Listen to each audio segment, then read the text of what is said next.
सच्चे सुख स्वरूप स्वामी ने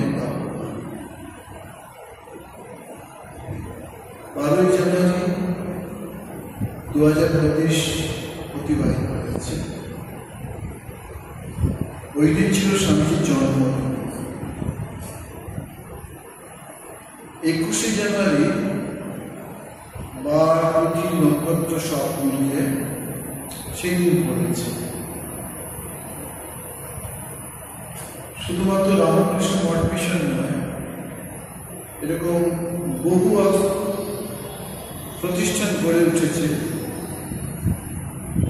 যারা 12 জানুয়ারি পালন করে। আবার এমন প্রতিষ্ঠান গড়ে উঠেছে যারা স্বামীজির জন্মদিন তো পালন করে।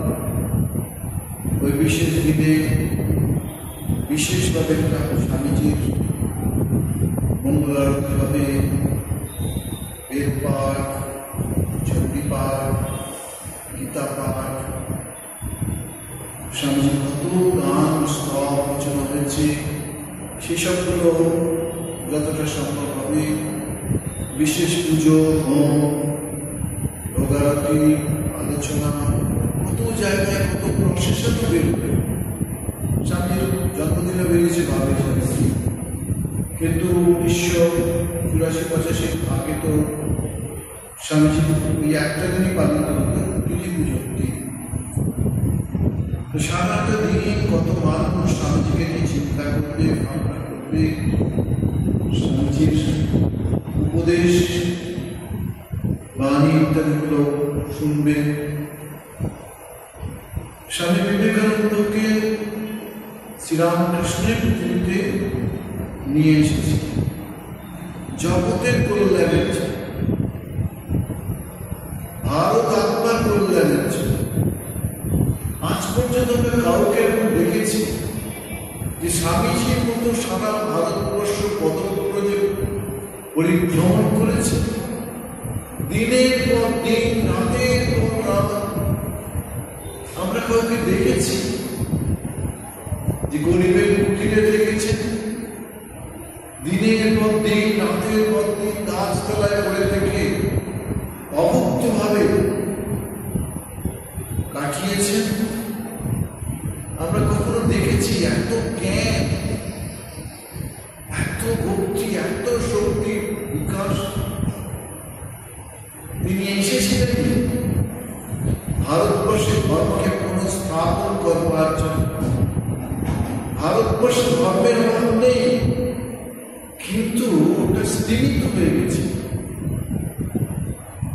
বহু মানুষের একটি কথা, তোমাদের ভারতবর্ষের ধার্মিক দেশ হয়, এত ভিখারি কেন, এত অভাব কেন, এত দুঃখ কেন, এত যন্ত্রণা কেন? সেই জায়গাটাকে তোলার জন্য ঠাকুর স্বামীজিকে নিয়ে এসেছে, ধর্মকে পুনঃস্থাপন করবার জন্য, হাজার হাজার নিরন্ন মানুষের মুখে অন্ন দেওয়ার জন্য, নিরন্ন মানুষের ভেতরে যদি অন্নের প্রকাশ। আপনি 10 বছর আগে ভারতবর্ষ ভাবনা, 10 বছর পরের ভারতবর্ষ, 50 বছর আগে ভারতবর্ষ, 50 বছর পরের ভারতবর্ষ। স্বামীজির কথা, সেই অজগর সাপ, সেই নিভৃত সাপের ঘুম ভাঙছে, কারোর পক্ষে ক্ষমতা নেই আমার নতুন করে ঘুম পাড়িয়ে দেবে। The great Leviathan is rising, no power of God can resist.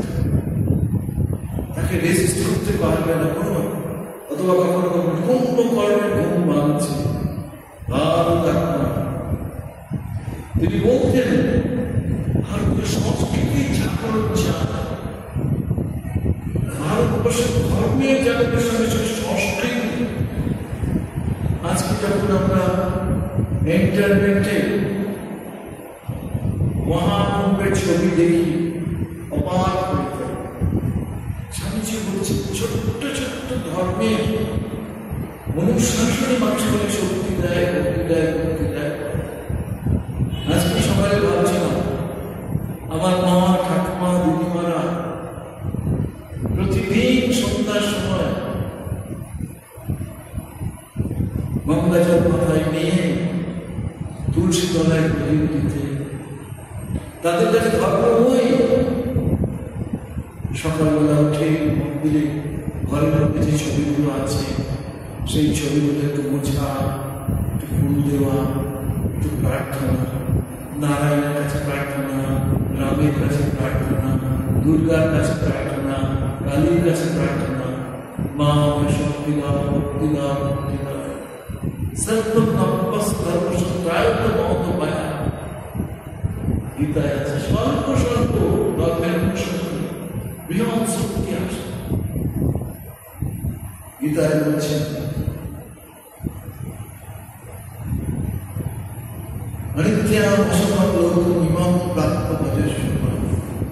পরম্পরায় তারা শিখেছে ভগবানকে ধরতে হয়, সংসারটাও করতে হয়, ভগবানকে ধরেই সংসার।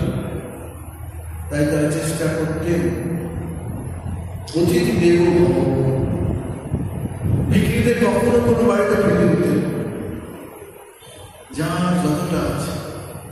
আজও পর্যন্ত দেখা যায় যে ভিখিরির জন্য খাবার কথা থাকে, তাদের এই ছোট্ট ছোট্ট কর্মেতেই শক্তি আসে। স্বামীজির মা প্রার্থনা করলেন, বেশ আমি তোকে একটা পুত্র হারিয়েছি, কন্যা হারিয়েছি, আমার মন ভালো নয়, তুমি কৃপা করে আমাকে কৃপা করো। তো শিব স্বয়ং এসে জন্মগ্রহণ করলেন স্বামীজি রূপে, শিব স্বয়ং এসে স্বামীজি রূপে জন্মগ্রহণ। স্বয়ং ভগবান বিষ্ণুকে যদি আমরা থাকতে ভাবি, বিষ্ণু কিভাবে নরেন্দ্রনাথকে অভ্যর্থনা করে, জানি প্রভু তুমি সেই পুরাতন নগরকে ধরায় জীবের দুর্গতি মোচন করতে এবারে তোমার আমি। স্বামী শিবানন্দজি মহারাজ বলছেন, আমি দেখেছি ঘরেতে যখন স্বামীজি শুয়ে থাকতেন, গভীর রাত্রে দেখি ঘর আলোয় আলোকিত হয়ে গেছে, ছোট ছোট সব ছিপ ত্রিশূল নিয়ে স্বামীজিকে করে পাহারা দিচ্ছে। আমি জিজ্ঞাসা করলাম, স্বামীজি একটা কথা জিজ্ঞাসা ছিল, যদি কিছু মনে না করে, আমি এটা দেখলাম এটা কি বললো, ও থাকে, আমি তখন আমার দিন না ওরা কথা কোন যা ভাববো তার ভেতর থেকে শক্তি আসবে, তার ভেতর থেকে করুণা আসবে, তার সাথে বল আসবে। ভগবান অন্তর্যামী, শ্রীমা সরকারের অন্তর্যামী সেটা বলছেন, যখন তোমার বিপদ আপদ সংকট পড়বে, জানবে তোমার একজন মা আছে। মা দুর্গার কাছে প্রার্থনা করলে মা দুর্গা রক্ষা করেন না, সেরকম শ্রীমা সরকারের গোপনে দুর্গায় এবার সারদা রূপে এসেছে, আমরা বুঝতে পারছি। ভাবি যে স্বামীজি কি শক্তি নিয়ে কন্যাকুমারিকা থেকে সাঁতরে গেলেন, মায়ের মন্দিরের কাছ থেকে উপকূলে নেমে সাঁতরে গেলেন সেই শিলার, সেই শিলায় যাওয়া এতটা দূর, এটা কখনো একটা কোনো মানুষের স্বার্থ। স্বামীজির সঙ্গে আলাপে স্বামীজির করে কত পাশ্চাত্য মনীষী চিন্তা করেছে, পথ হচ্ছে ভারতবর্ষ। আমরা বুঝতে পারবো কি স্বামীজি, আমরা বুঝতে পারি এই স্বামীজির শব্দ করে বই পড়ে বা ভারতবর্ষের ইতিহাস, ভারতবর্ষের গীতা উপনিষদ করে আমরা বুঝেছি। ভারতবর্ষের পথ দেখাতে পারে, সেই পথটা অন্ধকার নেমে এসেছিল, স্বামীজি এসে সেই পথটাকে আবার তুললেন।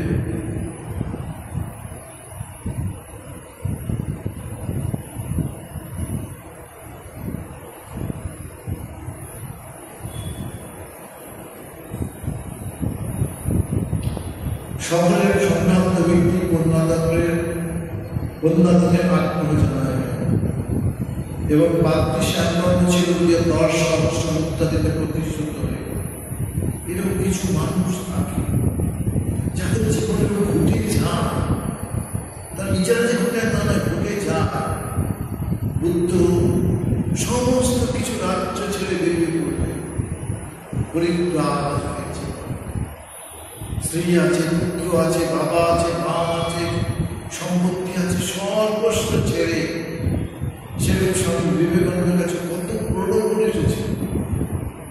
এ তো ঠাকুরের কাছে যাওয়ার সময় নানাভাবে এরকমভাবে পরীক্ষা দিতে এসেছে যে কন্যাকে বিবাহ করলে কন্যা দান স্বরূপ 10,000 টাকা স্বামীজির মুখে চায়।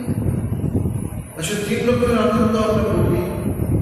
একটা হলো বিষয় আনন্দ, বিষয়ে থাকতে থাকতে বিষয়ে মোহ এসে যায়, সম্পত্তি বলুন, টাকা পয়সা বলুন, সন্তানাদি বলুন, এই সব কিছু। পরে স্টেজ আছে বুদ্ধিজ আনন্দ, বুদ্ধি দিয়ে আনন্দ পাওয়া যায়। বই পড়ে, গান গিয়ে, কবিতা লিখে, এই বুদ্ধি দিয়ে যা কিছু। আরেকটা আছে কি বিরামহীন, বিচ্ছেদহীন, অফুরন্ত আনন্দ। সেটাই হচ্ছে knowledge absolute, bliss absolute, bliss absolute, আনন্দ। Existence absolute, knowledge absolute, bliss. Thakur বলছেন সবচেয়ে আনন্দ এই শরীরটা হচ্ছে, এর মধ্যে সব কিছু রয়েছে, সবচেয়ে আনন্দ সব। কিন্তু বিশ্বনাথ আত্মীয় শরীরের অশেষ চেষ্টা সত্ত্বেও নরেন্দ্রের সম্পত্তি পাওয়া যায় না। এদিকে কোনোভাবেই ঠাকুর বলতে কয়েকটা জীব আছে, বদ্ধজীব, তারা সংসার ছেড়ে অন্য কোনো কিছু ভাবতে পারে না, পারেনি না। বদ্ধজীব তারা, মুমুক্ষু জীব, বদ্ধ নয় আবার মুক্ত নয়, মাঝামাঝি জায়গা। ঠাকুর বলছেন অনেক সময় যেটা মাছ ধরার জন্য জাল বানায়, কোনো কোনো জাল জালের মধ্যেই পড়ে, আর কোনো কোনো মাছ জাল থেকে বেরিয়ে যায়, আবার কোনো কোনো মাছ জালের মধ্যেই পড়ে। যে লাভ দিয়ে জলের মধ্যে পড়ছে, এটাকে মুমুক্ষু জীব। কখনো মনে হচ্ছে সংসার ভালো, আবার কখনো মনে হচ্ছে সংসার খতরনাক, এরকম। আর আছে মুক্ত জীব, তারাই সব বন্ধুদের কোনোভাবেই ধরা যায় না সংসার, হাজার সুযোগ সুবিধা দিন। আর আছে নিত্য জীব, এরা একদম সবার সুপ্রিম। এদের ঠাকুর দেওয়া হয়েছে সুখদেব, নারদ, এরা কোনোভাবেই সংসারে জালে আবদ্ধ নয়। ছোট থেকেই তাদের মন, এই যে মহারাজের কথা মনে পড়েছে, আমাদের প্রেসিডেন্ট মহারাজের পদে ছিল দ্বাদশ প্রেসিডেন্ট শ্রীপদ স্বামী, ভূতেশের মধ্যে ছিল। ব্রাহ্মণ পরিবারে জন্মগ্রহণ করেছে, সংসার বলে বর্তমানের কাছে জায়গায়, বাবা মায়ের একমাত্র সন্তান। জন্মে কিছুদিন পরে বড় হয়েছে, 7-8 বছর, দুটি করে বেরিয়ে চলে যাচ্ছে। ঠাকুরমশাই যাচ্ছে কোথায়, ব্রাহ্মণ ঘরের সন্তান তো, বলছে যেদিকে চোখ যায়। এরই পরবর্তীকালে পড়াশোনা করে রামকৃষ্ণ মহামিশন জয়েন করে, শ্রীরামের কথা বললে, বৈদিককার কথা বললে মহারাজের কথা উঠে আসে। রাজপুর আশ্রম যদি কথা উঠে চলে আসবে আমার গুজরাটে।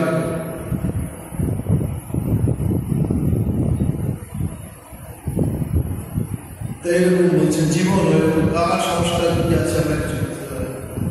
শ্রীরামকৃষ্ণ ভক্ত রামচন্দ্র দত্ত নরেন্দ্রের বিয়ে প্রতিপাদিত হয়েছে। ঠাকুর আরেক ভাবতে ছিলেন রামচন্দ্র দত্ত, ডাক্তার মানুষ, সায়েন্টিস্ট মানুষ। তো তিনি ঠাকুরের কাছে গিয়ে পরম শান্তি পেয়েছে। ভগবানকে যিনি শান্তির আধার,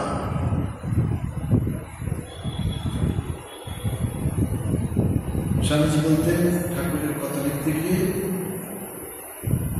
দেখ ঈশ্বর এ নরক, সত্যি দেখ ঈশ্বর। সেই রামচন্দ্র দত্তই জানিয়েছিলেন যে তুমি যদি পারো একবার ঠাকুর শ্রী রামকৃষ্ণের কাছে যাও, আমার জীবনে তিনি অত্যন্ত শান্তি এনে দিয়েছেন। তার এখন তার কন্যা মারা যাওয়া থেকে সত্যি খুব বিহ্বল হয়ে পড়েছে, খুব শোকগ্রস্ত হয়েছে। আপনার সেই শক্তি আছে, ইচ্ছা মাত্র, স্পর্শ মাত্র, চিন্তা মাত্র আপনার ভেতরে কে আলোকিত করতে পারে। আপনার শোক জ্বালা যন্ত্রণা টেনে নিতে পারে, আপনার ধর্মফল শেষ করে দিতে পারে। ধর্মভাবে করুণা নরেন্দ্র ছিলেন রুচিয়া, তিনি একদিন তাকে ডাকিয়া উপদেশ যদি ধর্ম লাভ করতেই তোমার ভাষণ হইয়া থাকে, দক্ষিণেশ্বরের ঠাকুরের নিকট চল।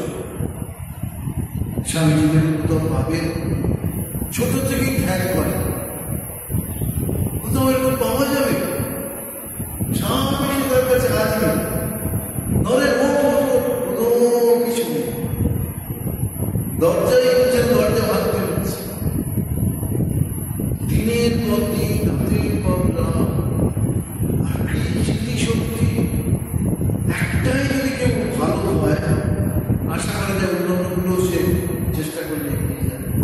নরেন্দ্রনাথ ঠাকুরের কি ভালোবাসা পেয়েছে, ঠাকুরের আগমনই নরেন্দ্রনাথকে করবার জন্য, নরেন্দ্রনাথকে দিয়ে পৃথিবীময় নতুন একটা ভাব তরঙ্গ ভাবাদর্শ ছড়াবে।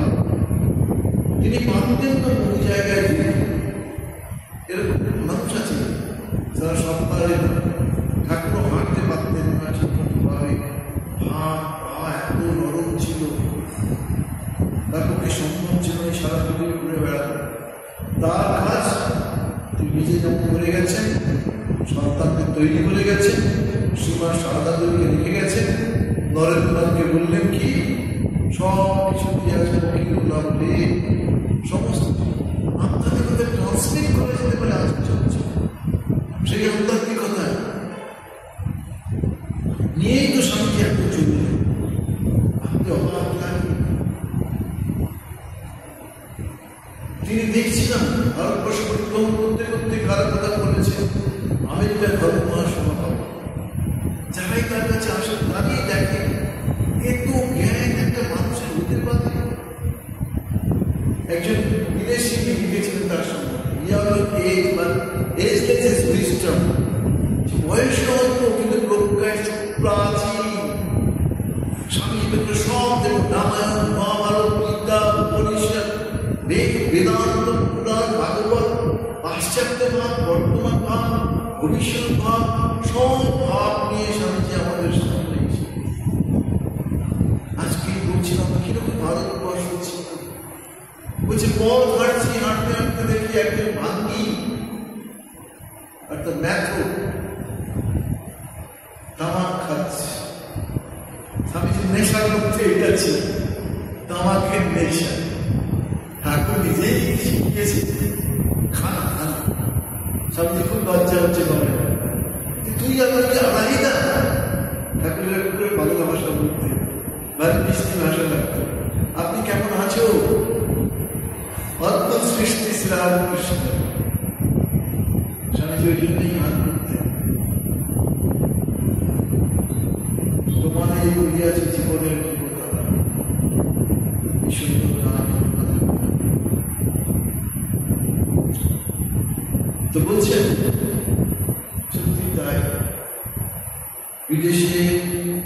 বিদেশে বলছে যে যেখানে হোটেলে থাকতেন স্বামীজি তো একা করে ঢুকেছেন, যিনি ম্যানেজার বা দায়িত্বে আছেন, বলছে কাউকে কি আপনি ঘরে কাউকে ঢুকিয়েছিলেন? বলছে কেন না, আপনার রাত্রিবেলা বহু কথা শোনা যাচ্ছে, কি যেন আপনার ঘরে এসেছে। স্বামীজি বলেছে 16-17 করে বক্তৃতা দিচ্ছি, ভাবছি কি বলতে হবে। তখন তুমি ঠাকুর সামনে এসে দাঁড়িয়ে কালকে কি আলোচনা করবে সেগুলো সব বলে যাচ্ছে। কখনো দুজন অশরীরী শরীর দাঁড়িয়ে পড়েছে, সেই সব কথাগুলো বলে যাচ্ছে। কি ভারতবর্ষ আমাদের প্রেজেন্ট করে গেছে। ওইরকম 3টে দিন কন্যা মিললে ধ্যানস্থ থাকলেন, আর ধ্যানের বিষয়বস্তু ভারতবর্ষ। আমরা দেব দেবী ইত্যাদির মধ্যেই ভগবানকে পাওয়ার চেষ্টা করি, কিন্তু স্বামীর মধ্যে কি দেখছি? দেশ কি করে বড় হবে, ভারতবর্ষের অতীতের সমৃদ্ধি, অতীতের সম্পদ, অতীতের ভারতবর্ষ, বর্তমান যে দুঃখ, দৈর্ঘ্য, অভাব, অনাচার, কুসংস্কার, অজ্ঞতা, নিপীড়ন, শোষণ, সেই ভারতবর্ষ, ভবিষ্যৎ ভারতবর্ষ স্বামীজি কিন্তু প্রেডিক্ট করেছে। ভবিষ্যতের ভারতবর্ষ সমস্ত কিছুকে ভ্রমণ করে দিয়ে এগিয়ে যাবে। কি জানি আমরা এইটুকু দেখতে পাচ্ছি, ভারতবর্ষ পাল্টা দিচ্ছে, ভারতবর্ষ মহাশক্তি দলের এগিয়ে যাবে। তাহলে চন্দ্রায়ন কোথায়, চাঁদ কোথায়, ভারতীয় টেকনোলজি কোথায়, কারা সাকসেস হয়েছে, কত দেশ চেষ্টা করেছে। আমি পড়েছিলাম, যিনি ইসরোর প্রধান দায়িত্বে ছিলেন, তিনি বলেছেন আমি বেদান্ত পরিষদ থেকে এটা পেয়েছি, তথ্যগুলো পেয়েছি, সেগুলোই আমরা তৈরি করেছি। আমেরিকার মতো দেশ, রাশিয়ার মতো দেশ, ফ্রান্স, জার্মানি, ইটালি, সব ভারতবর্ষ। এবার কেন্দ্র ভারতবর্ষ স্বামীজির ভাব। রামচন্দ্র বলে যদি ধর্মলাভ করতে যথার্থ বাসনা থাকে, তুমি ঠাকুরের নিকটে চলো। তদনুসারে আমি বয়স্ক সমবিদায়ে 1881 খ্রিস্টাব্দে পৌষ মাসে একদিন তিনি রামচন্দ্র সুরেন্দ্রের সহিত সুরেন্দ্রের গাড়িতে দক্ষিণেশ্বর চললেন। এই যে দেখুন সুরেন্দ্র বলে একজন, এরা সব কি জীবনযাপন করত। স্বামীজি বলতেন মানুষ তৈরি করাই হবে, তার থেকে পেয়েছে, ঠাকুরের থেকে পেয়েছে। সুরেন্দ্র মন্দেব মাতাল ব্যভিচারী, জীবনে কোনো দিশা ছিল না, সেই মানুষকে ঠাকুর তুলে নিয়ে গেলেন, নিজের হাতে মালা তুলে দিচ্ছেন, গলায় বাঁধাচ্ছেন। স্বামীজি বলতেন ধর্মটা কি, তোমার মধ্যে যে দেবত্ব রয়েছে, সেই দেবত্বের প্রকাশ, বিকাশ, হয়তো করেছেন তিনি সকলের মধ্যে। দক্ষিণেশ্বরের নরেন্দ্রের প্রথম আগমনের কথা, সুরেন্দ্রের বাড়িতেই তো ঠাকুরের সঙ্গে আলাদা গান গাই, ঠাকুর সমাধিস্থ গান শুনে যতদূর মনে হয় মন চরণ নিজের দিকে এই গানের কলিতেই সমাধি ছিলাম। এটা শুধু সেই সময় নয়, ছোট থেকে আনুরের বিশাখাক্ষী দেবী মন্দিরে যাচ্ছে, প্রসন্ন নির্মণী, প্রসন্ন রায় সব মহিলারা সব যাচ্ছে, গদাই চন্দ্রে একা একা যাবো। আর ঠাকুর ছিল মধুর কণ্ঠ, মধুর কণ্ঠে গান করতে। তো সেই গান, দেবীর গান গাইতে না গাইতে সমাধি, গাইতে না গাইতে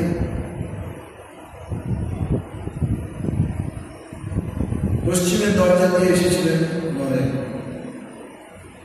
দেখলাম নিজের শরীরের দিকে লক্ষ্য নয়, মাথার চুলগুলো বেশি হিসাবে পুরো পারিপাট্য নয়, বাইরের কোনো পদার্থ সাধারণত একটা আঁটও নয়, কোনো আঁট নেই বাইরের। এই দেশের মানুষই নয়,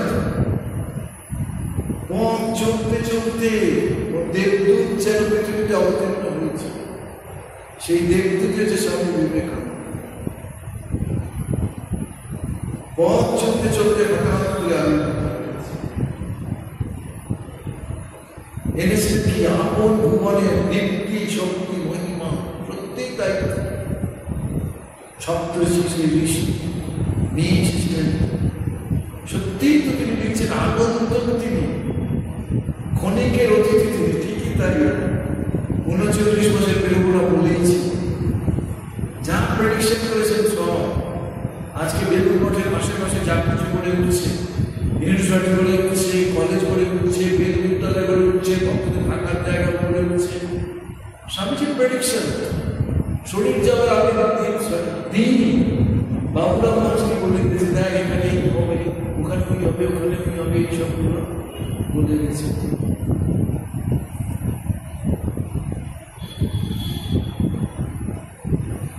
সবই যেন তার আলাদা, এবং চক্ষু দেখিয়া মনে হলো তার মনের ভিতরটা অনেকটা ভিতরের দিকে কে যেন জোর করে টানিয়ে। একটা চোখ দেখেছে, কত মানুষের চোখ দেখা যায়, কিন্তু স্বামীজির মতো ভক্ত বলার লোচন আর একটা দেখা। অবতার অবস্থায় ছেড়ে দিন কৃষ্ণের নাকি আমরা কৃষ্ণকে দেখি।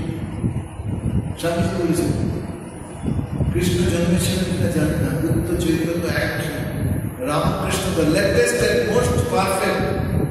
এই ঠাকুরের কথা, এই স্বামীজির কথা ছিল Sri Ramakrishna latest and most perfect জ্ঞান, বৈরাগ্য, লোকহিত চিকিৎসা, এই সবগুলো অগাধ পরিমাণে ছিল। চক্ষু দেখিয়া মনে হইল তার মনে অনেকটা ভিতরের দিকে কে যেন জোর করিয়া টানিয়া রাখতেছে। দেখিয়া মনে হইল বিষয়ী লোকের আবাস কলকাতায়, এত বড় সত্য গুণী আধার কাউ সম্ভব। দেখুন ঠাকুর লোক চিনতে পারেন, ঠাকুর লোক চিনতে পারেন। গিরিশ ঘোষ বলেছে নরেন এবং আমার মধ্যে যে কত তফাৎ সেই দিন দেখে তো অবাক হবে। সম্ভবত যত বলেছে কাশীপুর কৃপানাথ দক্ষিণেশ্বর, নরেন্দ্র আর গিরিশবাবু দুজনে মিলে একটু মনটা একাগ্র করবার জন্য বসেছে। বসার কিছুক্ষণ পর থেকেই গিরিশবাবু আর বুঝতে পারছেন না, মশার জন্য উঠে পড়লেন, ঘুরছে ঘুরতে ঘুরতে নরেন্দ্র ওখানে বসেছে, কালো মঙ্গল করি এটা কি তিনি দেখে এবং আশ্চর্য নরেনকে এতগুলো মশা এইভাবে কামড়ে আছে, নরেনের মুখে নেই, সত্যি নেই, বিদেশে বলছে ট্রেনে যাচ্ছে, কোথায় চলে গিয়ে আবার সেখান থেকে ট্রেন ফিরে আসছে, টিকিটের কথা বলছে, মাত্র এক্সট্রা টাকা দিতে হচ্ছে, নেমে যাচ্ছে। কথা বলতে বলতে সমস্ত বৃষ্টিয়েছে, তখন তো কেউ যায়নি, একেবারে বৃষ্টিতে ভিজেছে।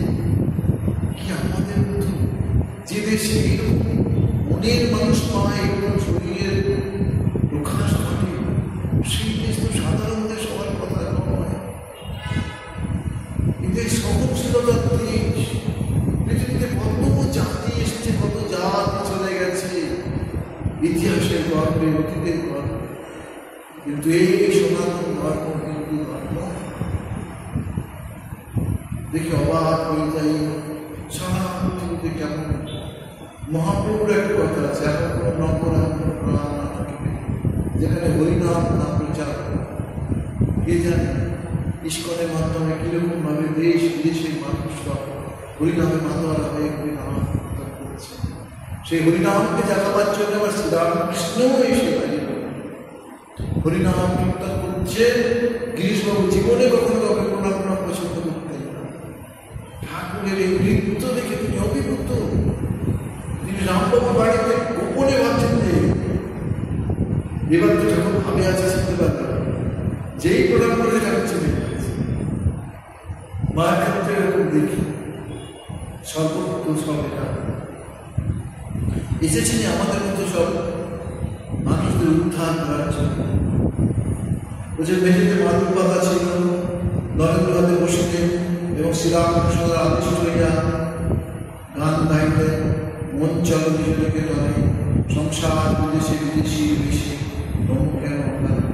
আজ আর এসব গান শুনতে পাওয়া যায় না, রচনা হয় না। সাধনা না থাকলে কি রচনা হতে পারে? সেটা কি সমৃদ্ধি লাভ করতে পারে? সাধনা দরকার, জীবন দরকার। সেই জন্যই স্বামীজি বলতেন নিজের জীবন দেখাও, সেটাই সর্বস্ব যা। বিদেশে আমাদের তাই কিন্তু আমরা কি কাউকে ডাকতে পারি? কি আমাদের কথা শুনবে? মানুষই মানুষের কথা জানিয়ে যায়। আজ আমেরিকা দেখুন কতগুলো সেন্টার রয়েছে, রাশিয়া অন্য কোনো সম্প্রদায় মিশন করতে পারে না, আজ আমাদের দুটো সেন্টার রয়েছে। অস্ট্রেলিয়া যেখানে কিছুই ছিল না 50 বছর আগে, আজ সেখানে 6টা সেন্টার হয়ে গেছে। দক্ষিণ আফ্রিকা আমাদের ছিল না, একজন সন্ন্যাসী থেকে বেরিয়ে বোধহয় সেখানে গিয়ে করেছিল, সেই সব সেন্টার তারা পরবর্তীকালে রামকৃষ্ণ সংখ্যা ব্যবহার করেছে। সেখানে ভক্তদের চোখ ঢুকিয়ে যাবে, শুনিয়ে গেল। ফ্রান্সে হয়েছে, জার্মানি হয়েছে, ব্রাজিলে হয়েছে, এইসব জায়গায় ছড়িয়ে পড়ছে। উত্তরে শীতল বাতাস উদাহরণের জন্য সেখানে স্তম্ভগুলির অবকাশ স্থল ঝাঁপিয়ে আফ্রিকা ছিল। সেখানে জানিয়ে গৃহের দরজা বন্ধ করিয়া দিলেন, আর নরেন্দ্রের হস্ত নিজ হস্তে লইয়া দরদরিত ধারে আনন্দাস্য বিসর্জন করিতে করিতে পূর্ব পরিচিতের ন্যায় করতে লাগলেন, এতদিন পরে আসতে হয়, আমি তোমার জন্য কিরূপ অপেক্ষা করিয়া আছি তা একবার ভাবিতে নেই। আবার এটা দেখেছেন দক্ষিণেশ্বরে তিনি আছেন, তিনি অনুভব করলেন একটা আলো কাশীর দিক থেকে আকাশের মধ্যে দিয়ে এসে কলকাতায় নামে। তিনি অবাক হয়ে গেলেন এবং কাউকে কাউকে তিনি বলেছিলেন, কি বলেছিলেন, ওই যার আসার কথা সে নেমে এলে, সে নেমে এসেছে। হৃদয়ে কাউকে বলবেন, আমি তোমার জন্য কিন্তু অপেক্ষা করে আছি তা একবার ভাবিতে নাই, ইত্যাদি কথা বলে না প্রণব ভাবে। বরং আবার দণ্ডায়মান হইয়া বলতে লাগলেন, জানি আমি প্রভু তুমি সেই পুরাতন ঋষি নররূপী নারায়ণ, জীবের দুর্গটি নিবারণ করতে পুনরায় শরীর করেন। এই শ্রীরামকৃষ্ণ লিখে গিয়েছেন নরেন শিক্ষিত নরন জগৎকে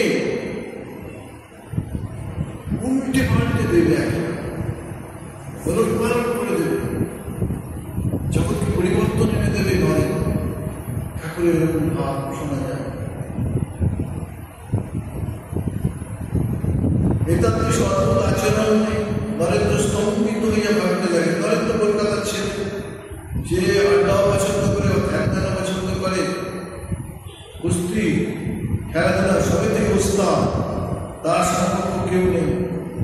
ছোটবেলায় সে চাপা গাছ উঠেছে, পাশের বাড়ির লোক এসে বললেন, হয়ে নেমে এসে ওই গাছ ব্রহ্মদৈত্য আছে।